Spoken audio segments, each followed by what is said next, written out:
سب سے پہلے کہ میں اپنی گفتگو کا آغاز کروں، میں اس بات کی طرف آپ کی توجہات کو مبذول کروانا چاہتا ہوں کہ مجھے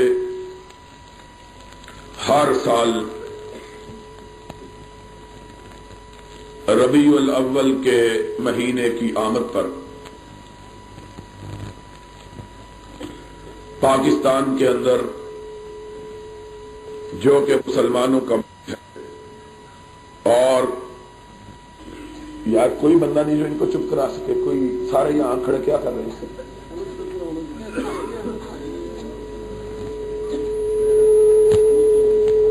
اس ملک کے اندر جو ملک اسلام کے نام پر بنا ہے اور جس کے بیشتر باسی اور رہنے والے مسلمان ہیں، اس مہینے کی آمد پر اس ملک کے اندر مسلمان کچھ ایسی حرکات کرتے اور اس قسم کا وتیرہ اختیار کرتے، ایسی روش اپناتے اور ایسا طرز عمل اختیار کرتے ہیں جن کو دیکھ کر انتہائی دکھ اور افسوس ہوتا ہے، اس وجہ سے کہ جس کے نام سے یہ مہینہ منسوب ہے اور جس کی اس مہینے میں آمد ہوئی ہے، اس کا کردار کیا تھا اور ہم اس کا نام لے کر کون سے کردار کو اختیار کرتے ہیں۔ سرور گرامی حضرت محمد الرسول اللہ صلی اللہ علیہ وسلم 13 برس تک مکہ مکرمہ کی بستی کے اندر بازاروں میں، گلیوں میں، چوراہوں میں لوگوں سے پتھر کھاتے رہے، ان سے گالیاں سنتے رہے، اپنے آپ کو مجنون کہلوایا، انہیں ساحر کہا گیا، کاہن کے لقب دیے گئے، بھائی اور باپ اور بیٹی اور ماں، ان کے درمیان تفریق پیدا کرنے والا کہا گیا۔ لیکن اس سب کے باوجود، بلکہ اس سے بھی بڑھ کر آپ کے قدموں کو لہو لہان کیا گیا، آپ کے گلوئے اطہر میں کپڑا ڈالا گیا، آپ کے جسم کو اس طرح زخمی کیا گیا کہ کوئی حصہ ایسا نہ بچا جہاں سے خون نہ رس رہا ہو، آپ کے راستے میں کانٹے بچھائے گئے، آپ کی اپنے رشتہ دار عورت آپ پر کوڑا و کرکٹ کے ڈھیر پھینکتی رہی، لیکن آپ یہ سب کچھ دیکھتے ہوئے، یہ سارے مظالم سہتے ہوئے، یہ ساری تکلیفیں برداشت کرتے ہوئے، ان ساری کٹھنائیوں سے گزرتے ہوئے، ان سارے زخموں کو دیکھتے ہوئے لوگوں کو کفر سے اسلام کی طرف لاتے رہے، اور ہم آرام سے اپنی مسجدوں پہ بیٹھ کے مسلمانوں کو کافر بنانے میں لگے ہوئے۔ نبی کائنات علیہ الصلوۃ والسلام نے تو یہ مصیبتیں اس لیے جھیلی کہ کافروں کو مسلمان کریں، اور ہم اس مہینے کی آمد پر اس نبی کا نام لے کر پھولوں کے ہار پہن کے، جلوس نکال کے، اپنی راہوں کو موم بتیوں اور دیوں سے روشن کروا کے لوگوں کو تاریکیوں کی طرف دھکیلتے اور محمد کی امت کے لوگوں کو اسلام سے خارج کرنے کا فریضہ سر انجام دیتے ہیں۔ کیا حضرت محمد الرسول اللہ صلی اللہ علیہ وسلم کی یہی روش تھی؟ کیا آپ کا یہی طریقہ کار تھا؟ کیا اس مہینے میں یہی کام کرنا چاہیے؟ کیا جس کے نام پر اس مہینے کو آراستہ اور پیراستہ کیا جاتا ہے اس کو ایسے ہی کام پسند ہے؟ اس کے اخلاق کا عالم تو یہ تھا کہ اس کا بدترین دشمن اس کی زندگی اقدس میں ان کے بارے میں تاریخ کے سب سے نازیبا کلمات اپنی زبان سے نکالتا۔ قرآن نے ان الفاظ کو محفوظ کیا ہے کہ اس نے کہا تھا لَيُخْرِجَنَّ الْأَعَزُّ مِنْهَا الْأَذَلَّ، ہم عزت والے ہیں، معاذ اللہ نبی اور اس کے ساتھی ذلیل ہیں، اور ہم عزت والے عیاذاً باللہ ان ذلیلوں کو مدینے سے نکال دیں۔ ایک چھوٹا سا بچہ اس سے یہ الفاظ سنتا ہے، بھاگا ہوا اپنے آقا کی بارگاہ میں حاضر ہوتا ہے، اس کی آنکھوں میں آنسو ہے،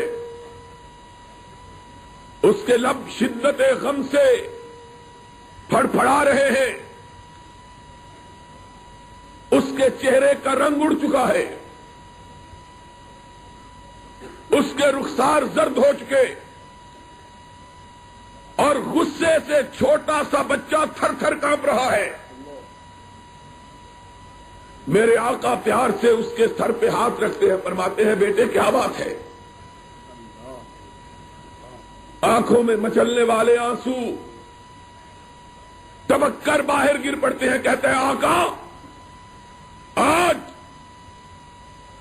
اس منافقوں کے سردار عبداللہ ابن ابی نے آپ کو ذلیل اور اپنے آپ کو عزت والا کہا ہے۔ صحابہ تڑپ اٹھے، کئی لوگ اپنی تلواروں کو اپنے میانوں سے باہر نکال لیتے ہیں اور ان کے کچھ بولنے سے پہلے اس کا اپنا بیٹا لپکتا ہوا آگے بڑھتا ہے۔ اللہ کے رسول پہلے میری بات سن لیجئے گا۔ آپ نے نگاہ اقدس کو اٹھایا، فرمایا کیا بات ہے؟ اس نے کہا یا رسول اللہ لقد علمت الانصار بانی ابر الناس بوالدی، مدینے کے لوگ جانتے ہیں کہ مجھ سے زیادہ اپنے باپ کا فرما بردار کائنات میں کوئی دوسرا شخص نہیں ہے۔ صحابہ گھور کے دیکھتے ہیں کیا کہنے لگا ہے۔ نبی یہ کائنات نے اپنے سر اقدس کو اٹھایا، فرمایا پھر؟ اس نے کہا یا رسول اللہ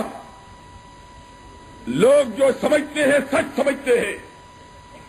جتنا مجھ کو اپنے باپ سے پیار ہے شاید دنیا کے کسی بیٹے کو اپنے باپ سے اتنا پیار نہ ہو، لیکن میں آپ سے ایک گزارش کی اجازت چاہتا ہوں۔ آپ نے فرمایا کہو کیا بات ہے؟ اس نے کہا آقا اگر آپ نے میرے اس باپ کے قتل کا فیصلہ کر لیا ہے تو ان میں سے کسی کو حکم نہ دیجیے گا، مجھ کو کہیے کہ مجھے ڈر ہے کہ کوئی مومن آپ کے حکم کی تعمیل میں میرے باپ کی گردن کو اڑا دے اور میرے دل میں اس کے لیے نفرت کا جذبہ پیدا ہو جائے، ایمان سلب ہو جائے گا۔ کہ آپ کے حکم کی تعمیل کرنے والے کے لیے نفرت کا جذبہ رکھوں؟ آقا اس لیے میری گزارش یہ ہے کہ اگر آپ کا فیصلہ ہے تو مجھ کو کہیے، ابھی آپ کی پلک نہیں جھپکے گی کہ میرے باپ کا سر ہوگا اور آپ کے پیر ہوں گے، میں گردن کاٹ کے لاتا۔ فلک سہما پڑا تھا، زمین سہمی پڑی تھی، آسمان ساکن تھا بیچارہ، سکتہ باری ہو گیا، دیکھا کہ وہ صادق الوعد مومن اپنی تلوار کو باہر نکال کر اس کی دھار پہ نظر ڈال رہا ہے۔ رحمت للعالمین کی نگاہ اقدس اٹھی، فرمایا عبداللہ ابن ابی کے مومن بیٹے اپنی تلوار کو میان میں ڈال لو، تیرا باپ اپنے آپ کو مسلمان کہتا ہے اور میں چاہے وہ کتنا بڑا منافق ہی کیوں نہ ہو اس کی گردن کو اڑا کر اپنے ہاتھ کو کسی نام نہاد مسلمان کے خون میں بھی ملوث نہیں کرنا چاہتا۔ نعرہ تکبیر، راجعال میں اسلام، علامہ احسان لائی ظہیر، میں نہیں چاہتا کہ کسی مومن کے قتل کا، کسی مسلمان کے، مومن نہیں کسی مسلمان کے قتل کا حکم سکتا۔ یا رسول اللہ منافق ہے، کہا اس کا معاملہ اس کے رب کے ساتھ ہے۔ میں اسلام کا جھوٹا دعویٰ کرنے والے کو بھی کافر کہنا پسند نہیں، اور تمہارا نبی تو یہ ہے، اور تم جن کو نہیں جانتے کہ ان کے ایمان کا کیا مقام ہے، تم نہیں جانتے رب کی نگاہ میں ان کی کیا عزت ہے، ان کا کیا احترام ہے، تمہیں کیا معلوم ہے کہ اللہ انہیں کس نگاہ محبت سے دیکھتا؟ تم معمولی معمولی اختلافات کی بنیاد پر ان کو کافر کہتے ہو۔ کیا جس کی سیرت کے نام پہ جلسے کرتے ہو اس کی تعلیمات یہی ہے؟